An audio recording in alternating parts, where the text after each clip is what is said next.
Radio Cyrnéa vous dit bonjour, bonsoir, et on va parler de théâtre médiéval. On va parler de théâtre médiéval et... Oui, j'ai le plaisir de recevoir Madame de Thunay. Non, Millet-Tonnet. Comment? Millet-Tonnet, oui, excusez-moi. À propos d'un livre publié aux éditions des Cimes, qui a pour titre... Réconcilier, justice et miséricorde. Voilà. Et sous-titre, une question de salut expliquée par le théâtre médiéval. Donc c'est un théâtre à mystère. Exactement. Donc c'est un théâtre, on pourrait dire, d'une forme qui surprendrait l'homme moderne ou l'homme classique. Tout à fait. Parce qu'il n'y a pas d'unité de lieu, de temps, d'action. Oui. Les fameuses règles classiques, les règles classiques du XVIIe, non. Enfin, ceci dit, aujourd'hui, dans le théâtre contemporain, elles ne sont pas non plus respectées, mais... Non, ça c'est autre chose. Mais disons, au point de vue temps, disons, ces mises en scène pouvaient durer des heures. Oui, et des jours, même. Et des jours. Oui. L'objectif, c'était quoi? Une sorte de pastorale, une sorte de prédication. Oui, exactement. C'était une prédication pour le peuple. Donc ces pièces de théâtre du XVe, enfin qui ont commencé au XIVe siècle, puisqu'il y avait déjà des mystères de la Passion au XIVe siècle, qui retraçaient la Semaine Sainte, et au XVe siècle, il s'agit de représenter la totalité de la vie du Christ sur scène. Donc alors, évidemment, dans les mystères, on ne représente pas forcément la Semaine Sainte. Alors, il y a des mystères. Ah oui, mystère, exactement. Mystère, ça signifie représentation dramatique. Donc en effet, il peut y avoir des mystères géographiques. Est-ce que vous pourriez évoquer très rapidement les décors? Comment ça se passe? Où ça se plaçait? Comment? Alors, donc, je rappelle que donc c'est joué par le peuple, pour le peuple en ancien français, donc pas en latin, donc dans la langue vernaculaire. Alors, je pourrais faire une toute petite parenthèse. Oui. C'est issu du théâtre liturgique. Alors, c'est issu... oui, alors il y a en effet des rapprochements à faire, parce qu'il y avait des petites scènes qui étaient jouées dans les églises. Oui, qu'on appelait le théâtre liturgique. Voilà, exactement. Mais... là, ça vraiment, c'était joué par les clercs, tandis qu'ici, c'est vraiment joué par le peuple. Voilà. Et donc, ça ne se passe pas dans l'église, ça se passe non pas sur le parvis comme ça a été fait au XIXe siècle, qui a repris la mode des mystères, mais c'était sur la place du marché de la ville. Et donc, ça durait plusieurs jours. Pour vous citer un exemple, le théâtre, le mystère de la Passion d'Arnoul Gréban, qui date du milieu du XVe siècle, comporte plus de 64 000 vers, si je me souviens bien, pour 224 personnages, auxquels s'ajoutent des centaines de figurants. Ça se passe sur la place du marché, parce que c'est le lieu central, c'est le lieu social, et c'est aussi une place qui est suffisamment grande. Et c'est un théâtre éphémère et sans coulisses. Donc, contrairement à ce qu'on peut imaginer, ce n'est pas dans un lieu fermé. C'est un lieu ouvert, et l'aire de jeu, qui peut être ronde ou rectangulaire selon les cas, elle est définie par un ensemble d'échafauds qui sont dressés à cette occasion, et en particulier l'échafaud du paradis à gauche du spectateur, et l'échafaud de l'enfer qui se trouve à droite. Alors c'est du grand spectacle, hein, il y a des machineries, il y a des trappes, toutes sortes des petits diables, etc. Et on va voir que tout ce qui se passe sur scène se passe sous le regard du paradis et de l'enfer. Et donc c'est la totalité de la vie du Christ qui est représentée, de son incarnation à son ascension. Vous voyez, c'est cyclique, c'est circulaire. Et donc, je m'intéresse en particulier dans ce théâtre, dans ce mystère, à une petite scène qui n'a jamais été traduite, et qui se passe tout au début du mystère, et qui se passe au paradis, parce que c'est au paradis que va être décidé le moyen de la rédemption, et donc c'est au paradis que le Fils va être envoyé, et va avoir à souffrir la passion, etc., pour racheter l'homme. Donc c'était, on pourrait dire, comment c'était accueilli par le peuple? Alors, c'était très bien accueilli par le peuple, parce que on se situe au Moyen-Âge, donc une période exclusivement chrétienne. C'était du grand spectacle, donc on venait de très loin pour y assister. Ça réunissait des milliers de spectateurs. il y avait des places peu chères, des places donc dans les gradins au rez-de-chaussée, on va dire, et puis des places en hauteur qui étaient au niveau des échafauds, donc très prisées, parce que les échafauds mêlaient les comédiens et les spectateurs. C'était, il n'y a pas de coulisses.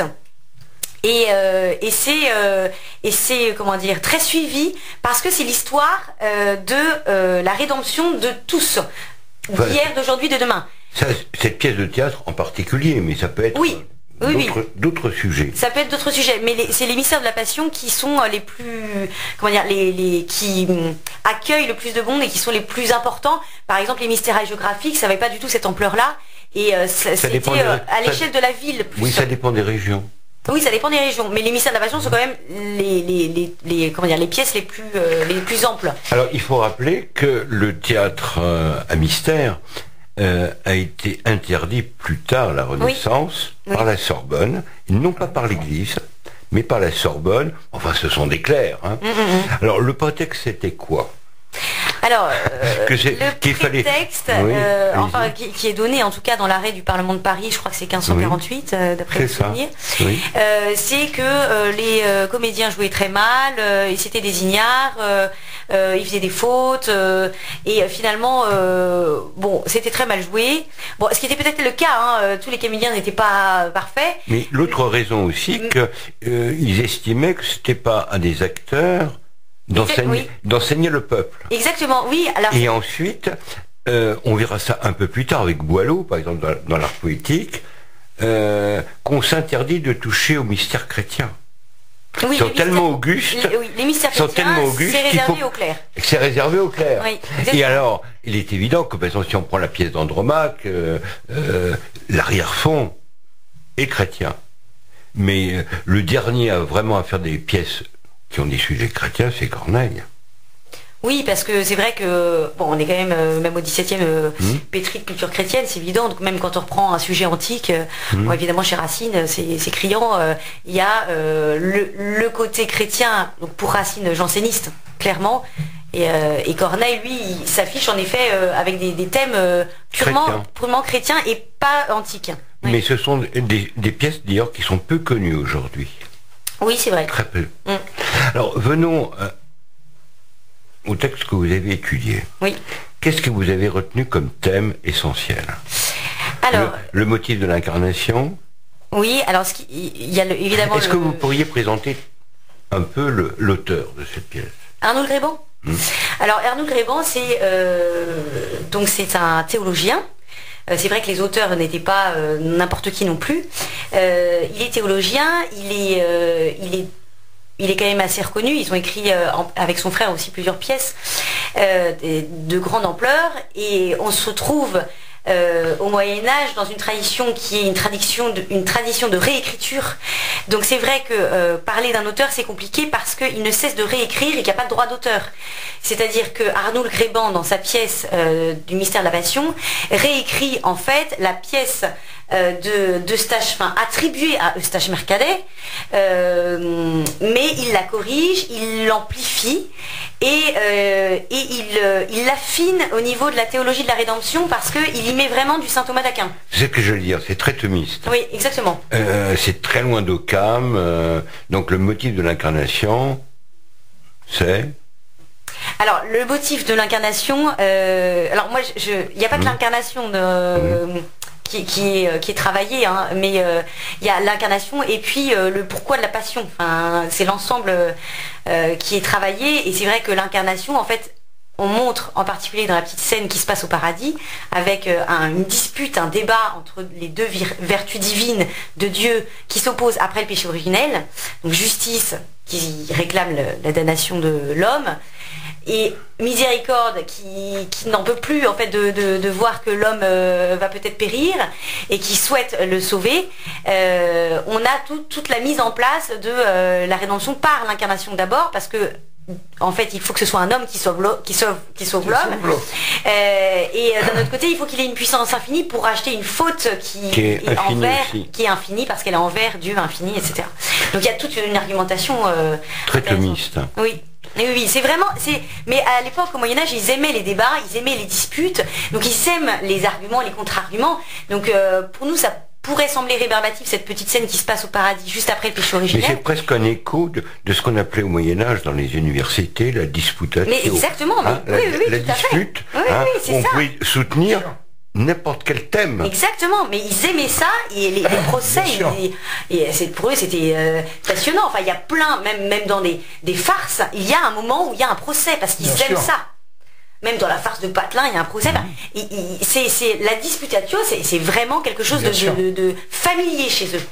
Et c'est vrai que pour nous, c'est plus étonnant, voire rébarbatif, d'avoir un échange d'arguments, de contre-arguments, en plus un peu théologique. Mais c'était leur mode de langage, exactement comme l'image, c'est leur mode de lecture. Et c'est pour ça que dans cette dispute, il y a une opposition entre deux vertus personnifiées, donc entre deux allégories, parce que tout ce qui est conceptuel, on le figure par l'image. Donc il y a une opposition entre la miséricorde et la justice divine, et elles vont être avec des attributs qui vont permettre de les reconnaître du premier coup d'œil. Elles vont être positionnées d'une certaine manière par rapport à Dieu. Donc l'homme médiéval, contrairement à nous, reconnaît justice, reconnaît miséricorde, même s'il n'est pas bien placé dans le dispositif scénique. Et ça, c'est vrai qu'on a un peu tout perdu, et c'est pour ça qu'il faut retrouver en fait toute cette symbolique qui était le moyen d'expression et de lecture de l'homme médiéval. Symbolique des gestes, des couleurs. Oui, bien sûr. Qu'on retrouve soit sur les fresques, les vitraux, mais qu'on a complètement perdu aujourd'hui le sens. On a perdu le sens. Oui. On ne voit plus que l'agrément esthétique. Donc quel est le débat théologique qui est évoqué ici? Alors le débat théologique, donc, il concerne évidemment le devenir de l'homme, puisque le péché originel n'est pas forcément montré sur scène, parce que ça dure quand même 4 jours, 4 jours pleins, le mystère d'Anougrébant, c'est 4 jours pleins. Ils étaient motivés. Et donc on ne représente pas forcément le péché originel, mais il y a un prologue qui le rappelle. Et parce que c'est la cause de tous nos maux, le péché originel. Donc on a sur scène l'enfer, le paradis, comme on l'a dit, et juste à côté de l'enfer, il y a le limbe des pères, ce qu'on appelle le limbe des pères. C'est aussi un lieu dramatique, et c'est les enfers. Donc c'est là où attendent les justes. Et les justes n'arrêtent pas de se plaindre. Et se plaindre, demander à Dieu d'intervenir, etc. pour être sauvés. Parce qu'eux, ils attendent. Donc il y a Adam et Ève et puis tous leurs descendants qui attendent. Enfin, les justes qui sont pas en enfer. Et donc ils attendent. Et ils se plaignent. Et quand le mystère commence, donc il y a le prologue qui rappelle le péché originel. Et il y a la plainte des justes au limbe. Et tout le public va reprendre la plainte des justes au limbe, pour signifier que, on a tous envie d'être sauvés, on a tous envie de savoir la suite, et donc à ce moment-là, c'est de l'autre côté de la scène, donc complètement à gauche du spectateur au paradis, que la petite allégorie miséricorde se lève, ouvre le procès de l'homme, le procès d'Adam, et supplie Dieu de sauver Adam. Et donc là, ça a la forme vraiment d'un procès, avec le procureur qui est justice, et donc l'avocate qui est miséricorde, et le débat théologique il va déjà porter sur est-ce que l'homme peut être sauvé. Donc, et on sent tout à fait l'écho, du moins les étudiants de l'époque en avaient l'habitude, d'écho de Libette. Oui. On pensait, par exemple, poser comme question à un étudiant lors d'une dispute, qu'est-ce qui serait arrivé s'il n'y avait pas eu le péché originel? Est-ce qu'on mangerait sur terre? Est-ce que ceci, ça... Bon, ce sont des questions qui ne nous viendraient pas à l'esprit aujourd'hui. Oui, bien sûr. On sent tout à fait l'écho, disons, de l'enseignement de la Sorbonne de l'époque. Oui, c'est vrai. Oui. Mais ce qui est intéressant, c'est comme le théâtre médiéval, c'est vraiment pour le peuple, c'est un catéchisme vivant. Bien sûr. Adapte, et c'est ça qui est extraordinaire. Il n'y a pas de nivellement par le bas. Le Saint Thomas d'Aquin, c'est pour tout le monde. On adapte pour le rendre accessible cette théologie qui est quand même assez complexe. Et c'est là où c'est très intéressant. Et donc, nos petites allégories, elles vont se disputer. Et justice, pour elle, bon voilà, l'homme, c'est clair, il a commis le péché de désobéissance, de gloutonnerie, parce qu'on dit gloutonnerie au Moyen-Âge, d'orgueil, alors qu'il a été prévenu des conséquences. Dieu l'avait averti. Donc il n'y a pas de raison, voilà, on l'a prévenu, voilà, donc il paye. Et Miséricorde, à un moment, va rebondir sur un argument de justice, parce qu'elle va parler de l'ange. Elle va dire, je comprends pas, pour l'ange, vous n'avez pas fait tout ce foin. En soi, l'ange, voilà, les anges déchus, ils n'ont pas été sauvés. Voilà, c'était irréversible. Et donc, Miséricorde va contre-attaquer justement en parlant de l'ange, parce que évidemment, il y a une grande différence entre l'homme et l'ange. Et ça, c'est saint Thomas, évidemment. Et donc, il y a une différence de nature, il y a une différence de conditions, avec l'idée du pèlerinage sur terre que pourrait faire l'homme, et donc la possibilité qu'il aurait de se repentir. Et puis l'homme, il a été tenté, il est dans le temps, tous les arguments de saint Thomas. Et donc justice, finalement à contre-cœur, elle va reconnaître que oui, l'homme et l'ange, c'est pas pareil, et que à péché distinct, peine distincte. Et donc, elle se positionne plus contre la rédemption, mais elle dit, ok, je veux bien ouvrir le débat finalement, mais je veux, moi, la justice divine, avoir un paiement suffisant, avoir une réparation à l'offense faite à Dieu. Donc si le péché de l'ange est irrémissible, il n'est pas pardonnable, parce que l'ange est un pur esprit. Oui. Donc l'esprit se réalise dans l'acte. Oui. Alors que l'homme, comme un artiste, peut désavouer son geste. Un artiste peut prendre un marteau, et c'est déjà arrivé dans l'histoire surtout à la Renaissance, où on prend le marteau et on détruit la belle statue, parce qu'on n'est pas satisfait. L'homme ne se réalise pas dans l'acte. Donc ça, c'est bien indiqué là-dedans, dans votre pièce. Alors, c'est pas précisé comme ça dans l'acte. Il y a des arguments, plus carrés, on va dire. Oui. Par exemple, l'homme se caractérise par sa puissance de génération, contrairement à l'ange. Donc, ce qui fait que pour la faute d'un seul, tout le monde paye. Et donc en soi, c'est très différent, parce que l'ange rebelle, il n'y a que lui qui va chuter. Tandis que l'homme, même si, il arrive derrière et qu'il est caractérisé par cette puissance de génération, c'est toute sa descendance qui va être damnée. Et donc il y a un côté où finalement c'est pas juste, on est d'accord. Et donc c'est là où la justice va reconnaître que oui, c'est vrai, mais je ne m'oppose plus à la rédemption, mais je veux qu'il y ait un paiement suffisant pour satisfaire à la justice divine. Et c'est toute l'idée de la théorie de la satisfaction de saint Anselme au XIe siècle, qui va être affinée par saint Thomas d'Aquin, et en fait pour expliquer de manière un peu juridique le pourquoi de la passion sur la croix, d'où vient cette idée de nous sauver par la mort de Dieu. C'est quand même un peu une idée folle comme ça, vu de loin, bon. Et donc il y a un deuxième volet qui est comment. Et oui, d'accord, on peut le sauver, il est sauvable, on va dire, mais comment faire? Comment s'y prendre pour que la justice obtienne satisfaction? Et donc c'est là où il y a d'autres petites allégories qui vont intervenir, par exemple vérité, sagesse, pour modérer un peu le débat, parce que quand on se retrouve face à deux forces telles que justice et miséricorde, il faut un petit peu les modérer. Et donc finalement il en ressort qu'il faut deux choses pour valider le paiement. Il faut que ce soit un homme, parce que l'homme doit être acheté par un homme, et il faut qu'il ait une puissance infinie, parce qu'il n'appartient pas à la créature d'en sauver une autre, parce qu'évidemment il y a plein d'idées qui sont émises, par exemple, parce que l'homme ne pourrait pas être sauvé par un ange, incarné, pourquoi pas, ou par un homme qui n'aurait pas le péché originel. Après tout, Dieu peut tout, il a bien fait la Sainte Vierge, immaculée, donc pourquoi pas. Et en fait, il en ressort vraiment que seul Dieu a la charité infinie suffisante, finalement, pour se donner